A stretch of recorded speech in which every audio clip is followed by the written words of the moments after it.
ഒത്തിരി സ്വപ്നങ്ങൾ സീരിയലിൻ്റെ ഏറ്റവും പുതിയ പ്രൊമോ റിവ്യൂയിലേക്ക് എല്ലാ കൂട്ടുകാർക്കും സ്വാഗതം. അങ്ങനെ വർഷ ആ കുഞ്ഞിനെ വീട്ടിൽ തിരികെ കൊണ്ടുവന്നത് വസുന്ധരയ്ക്ക് ഒട്ടും ഇഷ്ടപ്പെടുന്നില്ല. എങ്ങനെയെങ്കിലും വിവേകിൻ്റെയും വർഷയുടെയും വിവാഹം മുടക്കണമെന്ന് വിചാരിച്ചിരിക്കുന്ന വസുന്ധരയ്ക്കാണെങ്കിൽ അത് വീണ് കിട്ടിയ ഒരു കച്ചിത്തുരുമ്പാക്കി മാറ്റുന്നുണ്ട്.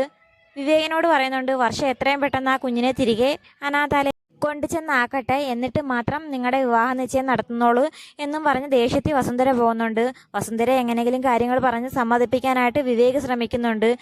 ഈ സമയത്താണെങ്കിൽ വർഷയാണെങ്കിൽ ആ കുഞ്ഞിനെ തിരികെ കൊണ്ടുവന്ന സന്തോഷത്തിൽ കുഞ്ഞിന് സ്നേഹത്തോടെ ഫുഡൊക്കെ വാരി കൊടുക്കുന്നുണ്ട്. അതുപോലെ കുഞ്ഞിനെ ലാളിക്കുകയും ചെയ്യുന്നുണ്ട്. അതുകൊണ്ട് തന്നെ വിവേകിനറിയാം ഒരു കാരണവശാലും വർഷ ആ കുഞ്ഞിനെ തിരികെ വിടില്ല. വിവാഹ നിശ്ചയം മുടങ്ങിയാൽ പോലും കുഞ്ഞിനെ തിരികെ വിടില്ല. കുഞ്ഞിനെ അത്രയ്ക്ക് വർഷയ്ക്ക് ഇഷ്ടമാണ്. അതുമാത്രമല്ല, കുഞ്ഞിൻ്റെ സാഹചര്യപ്രകാരം ഇപ്പം അങ്ങോട്ടേക്ക് കൊണ്ടുപോകാനും സാധിക്കില്ലെന്ന് വിവേകിനറിയാം. അതുകൊണ്ട് തന്നെ എങ്ങനെയെങ്കിലും മമ്മിയെ പറഞ്ഞ കാര്യങ്ങൾ മനസ്സിലാക്കാനായിട്ട് വിവേക് ശ്രമിക്കുന്നുണ്ട്. എന്നാൽ ഈ സമയം അഞ്ജുവും രാഹുലും ശിവനന്ദയും അഭിരാമി എല്ലാവരും കൂടി ചേർന്ന് പുറത്ത് ഐസ്ക്രീം കഴിക്കാൻ പോകുന്നുണ്ട്. ആ സമയത്ത് അഭിരാമി എല്ലാവരോടുമായിട്ട് പറയുന്നുണ്ട്, ഈ കുഞ്ഞ് വർഷയുടെ പെടലിൽ തന്നെ ആവുമെന്നാണ് തോന്നുന്നത്. ആ കുഞ്ഞിൻ്റെ എല്ലാ ഉത്തരവാദിത്വവും ഇനി വർഷ തന്നെ ഏറ്റെടുക്കേണ്ടി വരും.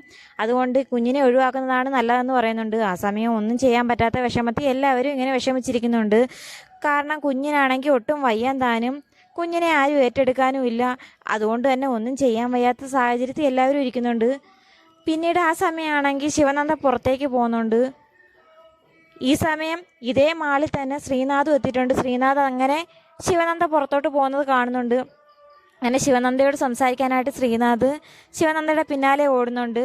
എന്നാൽ ഇത് മുകളിൽ നിന്ന് അഭിരാമി കാണുകയും ചെയ്യുന്നുണ്ട്. എങ്ങനെയെങ്കിലും അഭിരാമി ശിവനന്ദയും ശ്രീനാഥും കാണാതിരിക്കാൻ വേണ്ടി ശ്രമിക്കുന്നുണ്ട്. കാരണം ശിവനന്ദയെ കണ്ടു കഴിഞ്ഞാൽ വർഷയുടെ കാര്യങ്ങളെല്ലാം ശ്രീനാഥ് അറിയും. അതുപോലെ തന്നെ ശ്രീനാഥ് ജീവനോടെ ഉണ്ടെന്ന് ശിവനന്ദയും അറിയും. അതുകൊണ്ട് ഇവർ തങ്ങളിൽ കണ്ടുമുട്ടുന്നത് ഒരു കാരണവശാലും ശരിയാവില്ലെന്ന് അഭിരാമിക്ക് അറിയാം. അതുകൊണ്ട് തന്നെ ആ സാഹചര്യം ഒഴിവാക്കാനായിട്ട് അഭിരാമി മാക്സിമം ശ്രമിക്കുന്നുണ്ട്.